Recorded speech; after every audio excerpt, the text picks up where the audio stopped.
Vous vous demandez parfois, après une rupture amoureuse, vous ne savez pas quoi faire et vous vous mettez à faire du n'importe quoi. Aujourd'hui, je vais vous donner des choses à ne pas faire lorsque une relation se termine.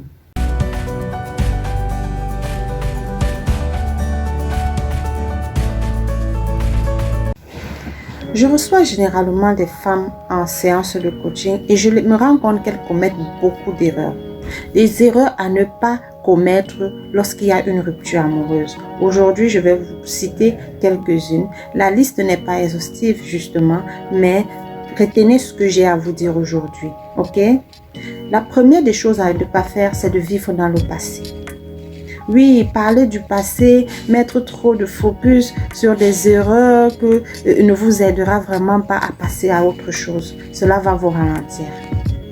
Deuxième des choses, s'excuser, trop s'excuser pour ses erreurs. Il est important de savoir, d'avoir l'humilité de reconnaître ses erreurs et de demander pardon, mais ne vous jetez pas au sol comme une serpillière. À vous excuser tous les jours pour la même chose que vous avez commise ne vous avancera pas et ça ne fera pas forcément revenir cette personne. Troisième des choses à ne pas faire, arrêtez de chercher à comprendre ce que pense l'autre, ce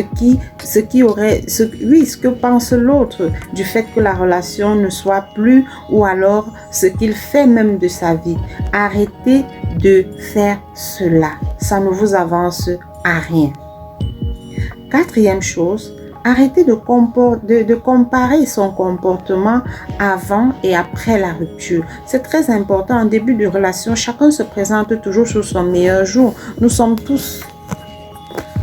Chacun se présente toujours sur son meilleur jour en début d'une relation. Nous sommes tous comme des anges. Mais lorsque vient la période de rupture, on change de comportement. On se comporte différemment envers la personne avec qui on était hier. C'est tout à fait normal et c'est humain. Et ça permet en ce moment, ce froid qui est entre vous lors de la rupture ne devrait pas vous poser de problème. C'est normal que cet homme à un moment donné vous ignore parce que vous n'êtes plus ensemble. Mais ça ne veut pas dire que vous êtes des ennemis. Cinquième chose, je vous dirais d'arrêter de ressasser. J'entends quoi par arrêter de ressasser? Le fait de penser que si cette relation avait marché, elle aurait pu être parfaite, elle aurait pu être ci, elle aurait pu être ça. Arrêtez d'idéaliser cette relation-là. Si elle n'est plus, elle n'est plus. Prenez de la hauteur et allez de l'avant. C'est très important pour votre morale, pour vos futures relations et pour votre futur à vous. Et surtout pour votre épanouissement. Sixième chose à ne pas faire, arrêtez de laisser les autres personnes, les choses autour de vous dicter vos sentiments par rapport à cette relation-là. Nous les coachs, vos amis, votre famille, arrêtez de laisser des personnes vous dire, vous commander vos sentiments par rapport à cette rupture, par rapport à ce qui aurait pu être cette relation.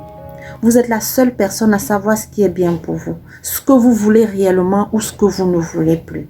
Alors si une relation n'est plus, elle n'est plus tout simplement. Allez de l'avant. Septième chose, arrêtez de trouver des excuses au processus de votre guérison. Lorsque on attaque un processus de guérison après une rupture amoureuse, on a tendance à se trouver des excuses. On a peur du changement. On veut rester dans cette zone de confort qu'on connaît déjà où on se dit qu'on sera plus heureux. Arrêtez cela parce que vous vous détruisez plus. Prenez la décision de changer. Prenez la décision de faire un travail sur vous et surtout d'avancer. C'est huitième chose, arrêtez d'avoir peur du futur. Arrêtez d'avoir peur de ce que votre vie sera sans lui. Pensez à ceci. Avant lui, vous aviez une vie et après lui, vous auriez une vie. Alors, arrêtez de croire qu'il était le nombril de votre monde et passez à autre chose. Pensez à l'avenir de façon positive. Cherche à vivre pour toi-même et non pour ce que les autres vont penser et non pour ce que ton ex aurait pu faire dans ta vie. Pense à toi-même. Vis pour toi d'abord. Et j'ai envie de rajouter en disant que Pour être heureuse dans sa relation, il faudrait déjà que tu puisses être heureuse toute seule. Généralement, on dit qu'on ne donne que ce qu'on a. Si tu ne peux déjà pas connaître ce qu'on appelle le bonheur lorsque tu es seul, qu'est-ce que tu penses que tu vas donner à l'autre lorsque vous allez vous mettre en couple? Si tu as de la merde à l'intérieur, c'est de la merde que tu vas lui donner. Si tu as du bonheur à l'intérieur, c'est du bonheur que tu vas lui donner. Alors fais d'abord un travail sur toi. Je pense que c'est tout pour... Désolée, je suis dans mon balcon, du coup il y a des gens qui passent là et tout.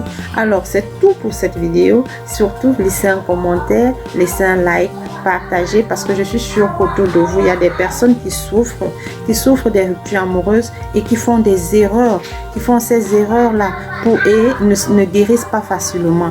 Je suis sûre qu'autour de vous, il y a des personnes qui souffrent des ruptures amoureuses. Ne soyez pas égoïste, partagez simplement cette vidéo et surtout likez. Je vous attends pour la prochaine vidéo, pour la prochaine capsule coaching et je vous dis à très bientôt.